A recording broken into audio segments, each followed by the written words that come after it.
all you need to know in weekly Newsbits. Davao City Council approves 1.4 billion pesos Supplemental Budget 1. Cop stabs dog to death.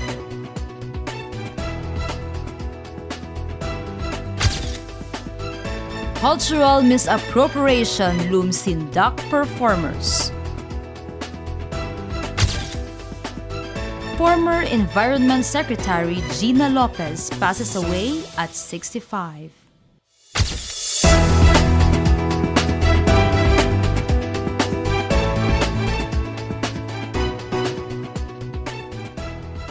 Time to know the top stories of the week. I am Ace Perez. And I am Jenny Arado. Welcome to Sunstar Davao's Weekly Newsbits.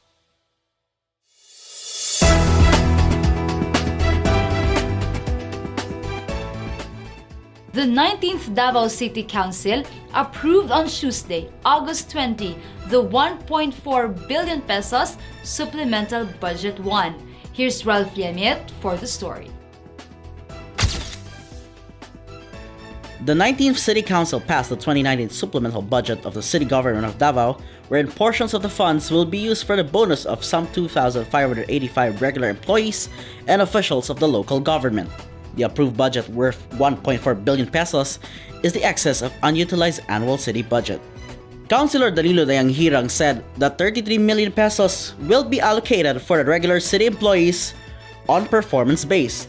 He added all local government officials and plantilla will be benefiting the bonus. Congratulations to the employees. So I urge them to trabaho mo maayo kay gobyerno bukan kayo sa inyo. This came after Department of Interior and Local Government Secretary Eduardo Año informed Mayor Sara Duterte that the local government is qualified with all the conditions and criteria for the grant of the fiscal year 2017 performance-based bonus for local government officials and employees.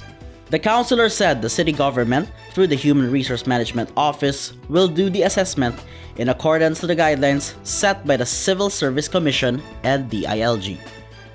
Ralph Liamit, Weekly Newsbits. A dog was declared dead on arrival after it was allegedly stabbed by a police officer who got irritated while playing mahjong along Apichan Street, Davao City. Christina Olivia reports. A dog named Gabriela was rushed to Shrine Pet Care Center on Tuesday, August 20, after it was allegedly stabbed by a police officer in Davao City.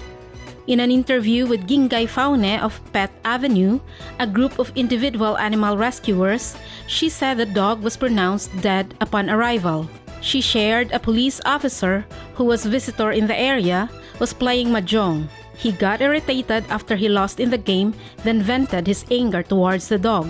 As of 12:48 p.m. Thursday, August 22, the video, which was posted on Pet Avenue social media at 7:57 p.m. on August 20, has already gotten 644,000 views, with almost 8,000 reactions, over 10,000 shares, and over 3,000 comments, mostly condemning the action committed by the policeman and expressing their pity towards the animal. Fauni said the dog's owner already filed a formal complaint at San Pedro Police Station, and they are currently convincing the owner to pursue the case. However, the owner seemed reluctant because of fear for his safety, considering that the person involved is a policeman. In a separate interview with Davao City Police Office Director, Police Colonel Alexander Tagum, he assured that the dog's owner has nothing to worry about since they are willing to assist them. Christina Alivio, Weekly Newsbits. Following the backlash received by the Indak sa Karayawan champion Sindac Ani Performing Ensemble of Bislig Surigao del Sur, the City Tourism Operations Office said the group did not commit any cultural misappropriation. Ruel Jan Lumawag has the details. Davao City Tourism Operations Office head Jean Rose Taxon said judges of the Indak did not find any cultural misappropriation from the choreography and costumes of a winning contingent. The Sindac Ani Performing Ensemble of Bislig Surigao del Sur, winner of the open category of the Indak sa Kadayawan, were criticized on social media for cultural misappropriation of the costume they were wearing. The male dancers of Sindac Ani wore G-string during their performances. Photos of some performers also circulated online, wherein some dancers can be seen posing with spectators. The poses did not sit well with some netizens, with some saying it was inappropriate. Based on the contest's general mechanics and guidelines, the contingent contest piece is a free interpretation or adaptation of any of the 11 tribes of the city in a form of dance and live music. Harold Kibite, event organizer of Indak sa Kadayawan, said after judges discussed the issue, they have found no violations and nothing offensive based on the performances and costumes. Meanwhile, Texan said prior to the competition day, festival organizers did not fall short in reminding the contingents, both within and outside the city, to be mindful of their actions. However, Texan said to prevent such incident happening again, they will be strict with Indak guidelines when it comes to proper use of cultural elements like tribal wear and actions. NCIP Director Hironcio Aguio also reminded the public to be more cultural sensitive and mindful on these matters. He also said NCIP is willing to coordinate with festival organizers to avoid these happening again. Ruel John Lumawag, Weekly Newsbits. Environmentalists and fellow advocates mourn the loss of former Environment Secretary Gina Lopez, who died on Monday, August 19, at the age of 65 due to brain cancer. For the story, here's Ralph Emmett. Former Environment Secretary Regina Paz Lopez, or Gina Lopez, has passed away after battling brain cancer at the age of 65. Prior to her appointment as former head of the Department of Environment and Natural Resources, Lopez was the longtime chairperson of ABS-CBN Foundation Incorporated. Lopez founded in 1987 the country's first media-based hotline, Bantay Bata 163, as a child welfare program for children at risk. Bantay Bata 163 program manager for Mindanao, Connie Casing, said Lopez was a compassionate boss. Lopez was appointed as Environment Secretary by President Rodrigo Duterte in 2016. DENR Davao Executive Director Ruth Tawan-Tawan said the former secretary was dedicated in her position in protecting the environment. She described Lopez as a vibrant, confident, and strong leader. Interfacing Development Interventions for Sustainability Executive Director Chinky Pilinio Gole said Lopez showed courage in battling against mining companies, which she had closed during her stint in DENR. Greenpeace Philippines campaigner Virginia Llorin, for her part, said she hopes Lopez programs and initiatives would continue after her death. She also lauded the former DENR secretary for her advocacies for the environment despite her health condition. Lopez was also the woman behind the environmental campaigns Bantay Kalikasan, Kapit Bisig para sa Ilog Pasig, No to Mining in Palawan, and the reforestation of the La Mesa watershed. Ralph Emmett, Weekly Newsbits.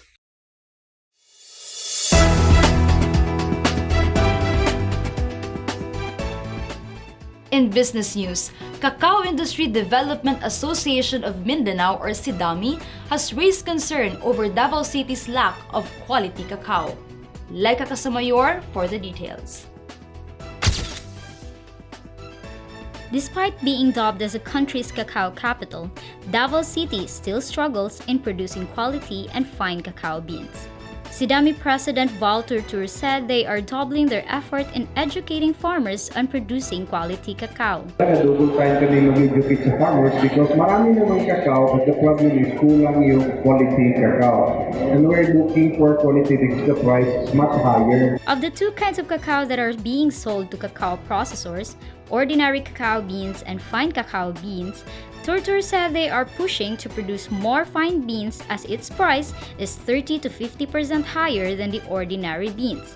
He added producing more fine cacao beans will mean better income for farmers.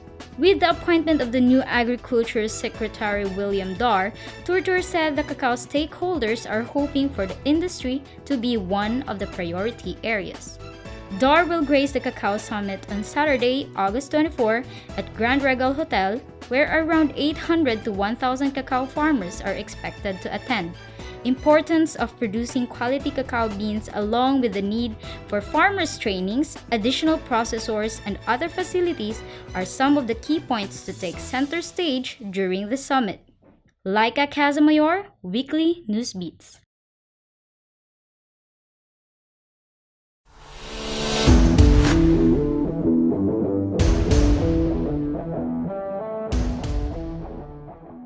The city government of Davao allocated 4.1 million pesos cash incentives to all Davaoeño athletes and coaches who brought pride and honor to the city in regional, national, and international competitions during the 34th Carayawan Sports Festival Coaches and Athletes Recognition 2019. Marian Saberon Abalayan for the details. A total of 4.135 million cash incentives was given to Davaoeño athletes who brought pride and honor to the city in regional, national, and international competitions during the 34th Carayawan Sports Festival Athletes and Coaches Recognition 2019 on Monday, August 19 at Davao Convention and Trade Center. These athletes are those who excelled in Batang Pinoy Mindanao Leg 2019, 10th BIMP Iaga Friendship Games in Brunei Darussalam, and Arafura Games 2019 in Darwin City, Northern Territory, Australia medalists. Gold, silver, and bronze medalists in international meets is equivalent to 30,000, 20,000, and 10,000 respectively, while Batang Pinoy Mindanao Gold, silver, and bronze winners took home 10,000, 8,000, and 5,000 pesos. Davao City Vice Mayor Sebastian Baste Duterte lauded these athletes and coaches for representing well the city and urged them to continue setting a good example to other children their age to stay away from vices, particularly drugs. We are proud of you. The local government is proud of you. And I hope nga padayon mo sa inyong ginabuhat, which is very good. And you set an example to other children of your age. To stay away from mga usahin na may binuang pero to focus on something that can be productive for you. Duterte also assured them that the city will be behind them whatever they want to pursue or whenever they want to reach higher goals. He also recognized the coaches who train the athletes on the values of teamwork, fairness, discipline, and respect. Meanwhile, the Department of Education awarded around 1.3 million to Davao City's Palarong Pambansa medalists, giving 12,000 for gold, 10,000 for silver, and 8,000 for bronze. Marian Saberon Abalayan, Weekly Newsbits. Most of these bemedaled athletes are also competing in the week-long Batang Pinoy Championships set to open on Sunday, August 25 in Puerto Princesa City, Palawan.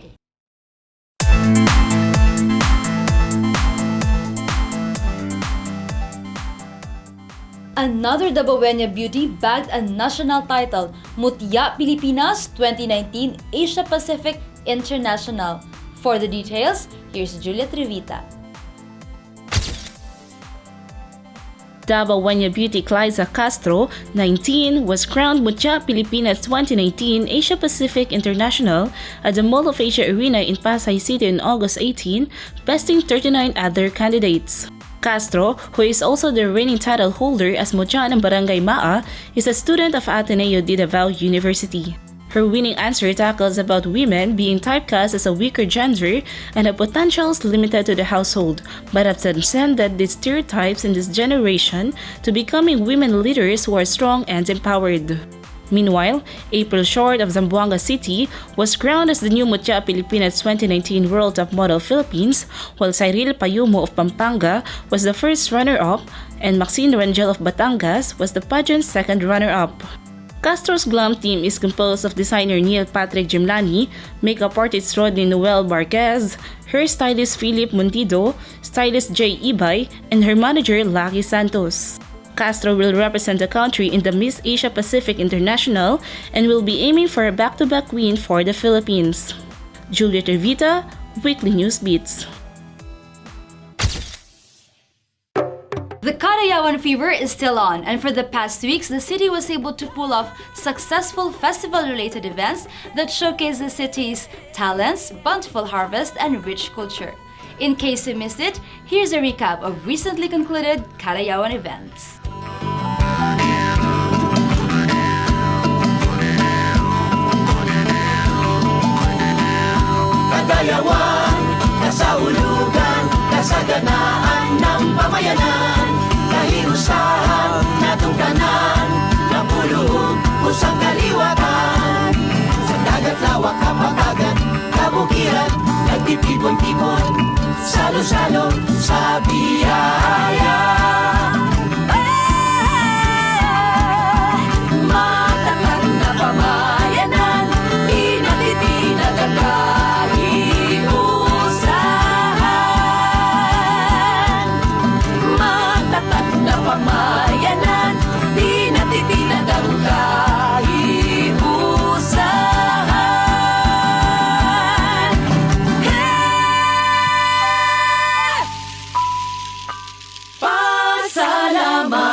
ang kahitasan sa biyaya ng kalikasan.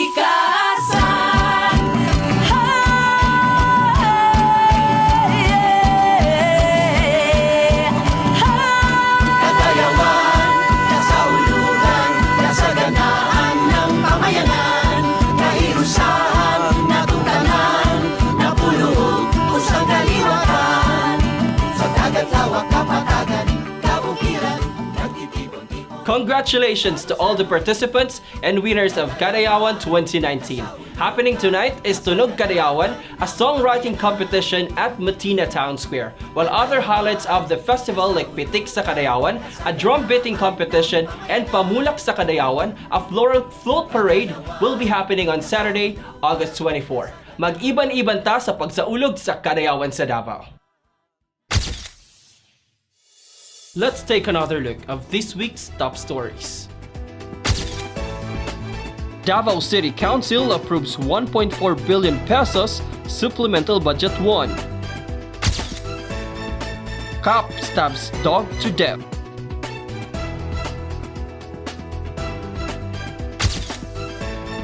Cultural misappropriation looms Sindac performers. Former Environment Secretary Gina Lopez passes away at 65. To check more stories, visit our website www.sunstar.com.ph/Davao. Subscribe on our YouTube channel and follow us on our social media accounts on Facebook, Instagram, and Twitter. You may also grab a copy of Sunstar Davao at Davao Central Convenience Stores, 7-Eleven, or your nearest newsstands. And that's all you need to know for this week. Have a great weekend and happy Kadayawan!